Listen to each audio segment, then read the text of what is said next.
Tingnan nyo ito mga bro. So nabuhay na ang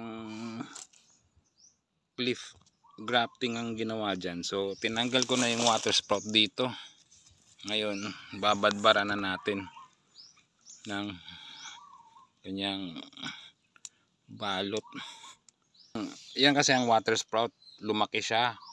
So ang ginawa, kumuha ng ng bastik sa kanyang yung grafted na na remnants ng Crawlio, kaya inilagay diyan sa water sprout. Sayang kasi yung water sprout, so kaya dinugtungan na lang diyan. So ganyan ang gagawin kapag may water sprout na nangihinayang kayong putulin o kaya malaki na. So yan, panibagong sanga pa yan. Kamukha na ito, ang daming water sprout. Tatanggalin natin yung mga water sprout na yan kasi malago naman yung yung grafted na dinugtong dyan. Ayan, may bunga na abangan nyo na lang mahinog. Ayan, galing yan sa grafted, so abangan na lang natin yan.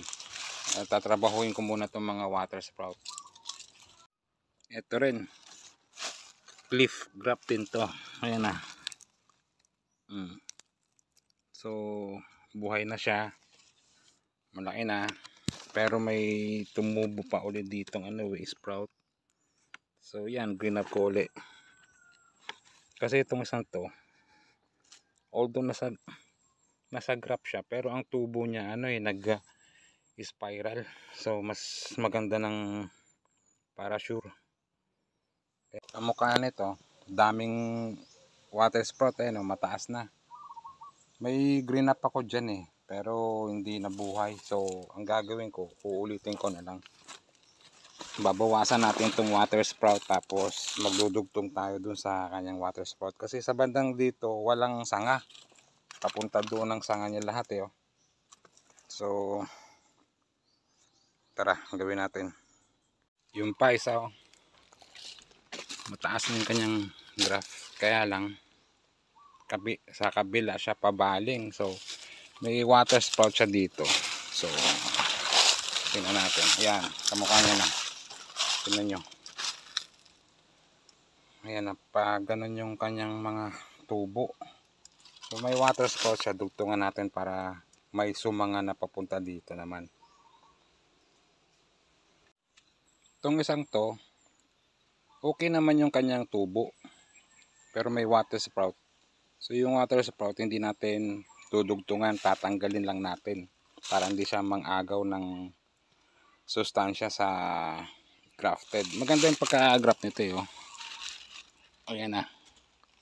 So tanggalin lang natin tong water sprout. So ayan, ganda yung tubo niya. Tingnan nyo yung isang to. So tingin ko naman sa graft siya galing, kaya lang nag-i-spiral. Saka patuwid yung kanyang tubo. So sinaside graft ko siya. Ilang beses ko nang sinide graft, kaya lang hindi siya nabuhay. Failure yung aking pagkaagawa. So ulitin ko na lang.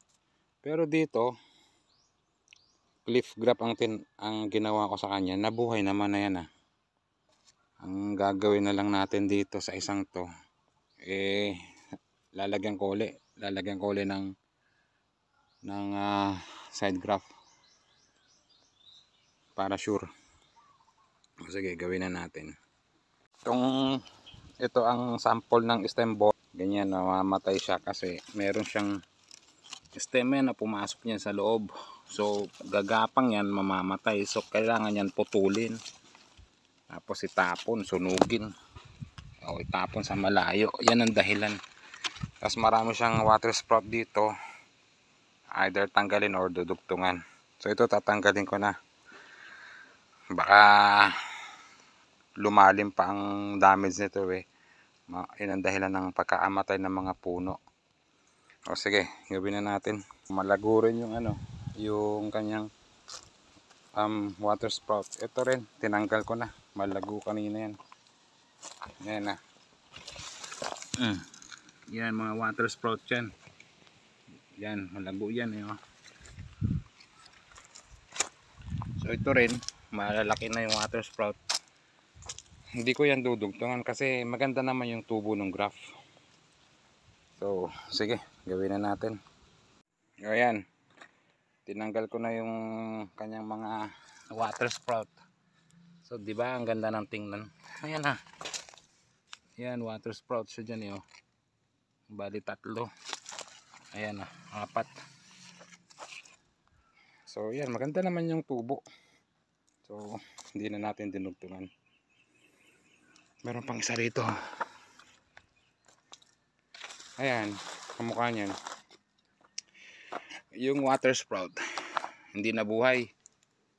Ayan yung malaki na yan. Yung dinugtong ko hindi nabuhay. So ang gagawin ko, ulitin. Yung pang isa oh. Yung lumaki na yan, water sprout yan.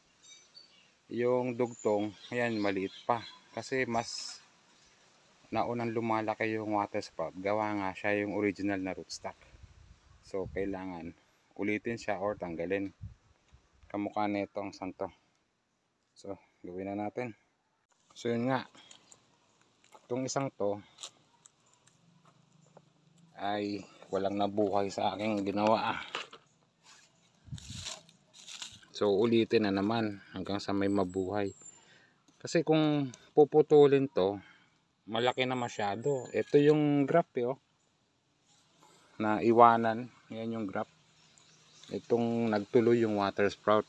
Sayang naman kung puputulin. So ang gagawin, edi i-regraph na lang uli hanggang sa may mabuhay. So gawin na natin. Isang to graph to side graph yan buhay. Kaya lang parang na damage to oh. Ito siya galing, 2 sanga na sana siya. Kaya lang for unknown reason na ak-ak. So side graph yan Ito naman dati nang nakatanim dito.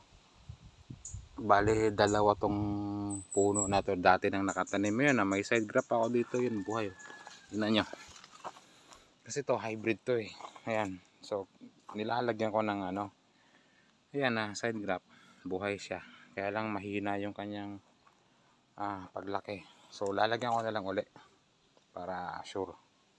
At saka ito lalagyan ko rin to kasi dating existing na to na puno dito. So sinide graph ko yan dito, kaya lang naak-ak yung isang sanga, pero buhay pa naman yung isa. So sana magtuloy-tuloy. So sige, gawin na natin. Ito naman yung water sprout na green up ko last time na nabuhay na. Ayan. So tatanggalan ko na lang siya ng plastic. Merong isa dito na hindi nabuhay. Di tanggalin dahil yung ibang kasama niya buhay naman. Ayan. So to patay. So tanggalin. Ayan. So ito buhay naman, 2. Ayan, tatanggalin na kasi masasakal na yan lalaki na yan sila Ayan. Ito rin, buhay naman. Ayan tong isang to. Tingnan natin kung galing sa water sprout tong isang to. Tanggalin yan.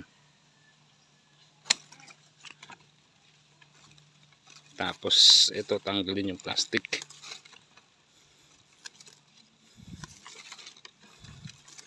Ayan. Ganyan. Oh. Bale buhay yung 2.